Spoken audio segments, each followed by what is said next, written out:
एक फूक की दुनिया। द्वारका नामक गांव में एक बहुत बड़े त्यागी संत रहा करते। भर भगवान का भजन करते और जो कुछ भी गांव वालों से मिलता उससे अपना भरण पोषण कर दिन भर भगवान की भक्ति में लीन रहते। गांव भर में उनका बहुत मान सम्मान था। कभी कभी गांव वाले अपनी समस्याओं को लेकर उनके यहाँ आते और अपनी समस्याओं को हल पाकर प्रसन्न मन से जाते। संत के इस जीवन में एक दिन एक व्यक्ति प्रसन्न हो गया और संत का शिष्य बन गया। व्यक्ति पढ़ा लिखा था, अतः कुछ ही वर्षों में वह वेद विज्ञान का ज्ञाता हो गया और उसने गांव वालों को व्याख्यान देना शुरू कर दिया। धीरे धीरे बहुत से व्यक्ति उसके पास आने लगे। संत ने उसे समझाया कि व्याख्यान देना अच्छी बात नहीं है, हमें इस जाल में नहीं फंसना चाहिए। संत की बात सुनकर भी शिष्य नहीं माना और दूसरे गांव में जाकर व्याख्यान देने लगा। जब दूर दूर तक शिष्य की ख्याति होने लगी, दूर दूर से लोग उनके व्याख्यान सुनने के लिए आने लगे। यहाँ तक कि खुद राजा भी उनके व्याख्यान सुनने के लिए आने लगे। गुरुजी को पता था कि किसी दिन व्याख्यान देने की यह प्रवृत्ति उनके शिष्य को बड़ी मुसीबत में फंसा सकती है। गुरुजी को अपने शिष्य पर दया आ गई। एक दिन गुरुजी अपने शिष्य के पास पहुंचे, तब शिष्य के प्रवचन का समय था। शिष्य ने जैसे ही अपने गुरुजी को सभा मंडप की ओर आते हुए देखा तो कहा, अरे आज तो हमारे गुरुजी महाराज हमारे बीच में पधारे हैं। लोगों ने जब गुरुजी महाराज को देखा तो बड़ी मात्रा में गुरुजी के चारों ओर एकत्रित हुए। गुरुजी को बड़े आदर सम्मान के साथ ऊंचे आसन पर बिठाया गया। लोगों ने गुरुजी का बड़ा आदर सम्मान और महिमा की।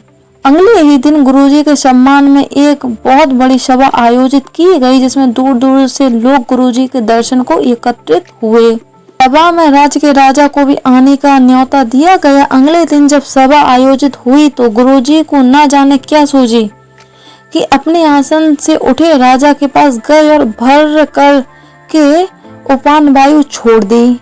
लोगों ने जब गुरुजी के इस व्यवहार को देखा तो कहा, चेला तो ठीक है लेकिन गुरुजी में कुछ नहीं है। गुरुजी के इस व्यवहार से लोगों के साथ साथ राजा भी नाराज हुए।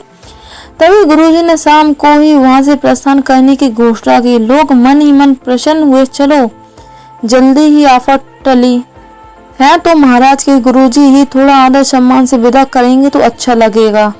बस यही सोचकर सभी लोग गुरुजी को विदा करने के लिए गांव के बाहर तक आए। वहां एक मरी हुई चिड़िया पड़ी थी। गुरुजी ने उसे अपनी उंगली से पकड़कर ऊपर उठा दिया और सबको दिखाने लगे। लोग गुरुजी को देखने लगे, यह क्या करते हैं। तभी गुरुजी ने चिड़िया के सामने जोर से फूंक मारी कि चिड़िया फुर्र करके उड़ गई। लोग गुरुजी के इस चमत्कार को देखकर आश्चर्यचकित हो गए। अब लोग कहने लगे, गुरुजी तो बड़े सिद्ध महात्मा हैं, और गुरुजी के चारों ओर जय जयकार होने लगे। यह देख गुरुजी ने अपने शिष्य को पास बुलाया और कहा, वत्स तुम समझे या नहीं। गुरुजी की बात सुनकर शिष्य ने कहा, क्या समझना है गुरुजी। गुरुजी मुस्कुराए और बोले, इस दुनिया की कीमत समझी या नहीं तूने। यह सब दुनिया फूंक है, एक फूंक में भाग जाए और एक फूंक में आ जाए। फूंक एक क्षण भर की होती है, इसका क्या मोल है। इसलिए ऊंचे आसन पर बैठकर व्याख्यान देने से कोई बड़ा नहीं हो जाता। इसलिए इस मान बढ़ाई में न फंसकर भगवान का भजन करो। आई होप आपको इस कहानी से बहुत कुछ सीखने को मिला होगा। कहानी को लास्ट तक सुनने के लिए आपका बहुत बहुत धन्यवाद।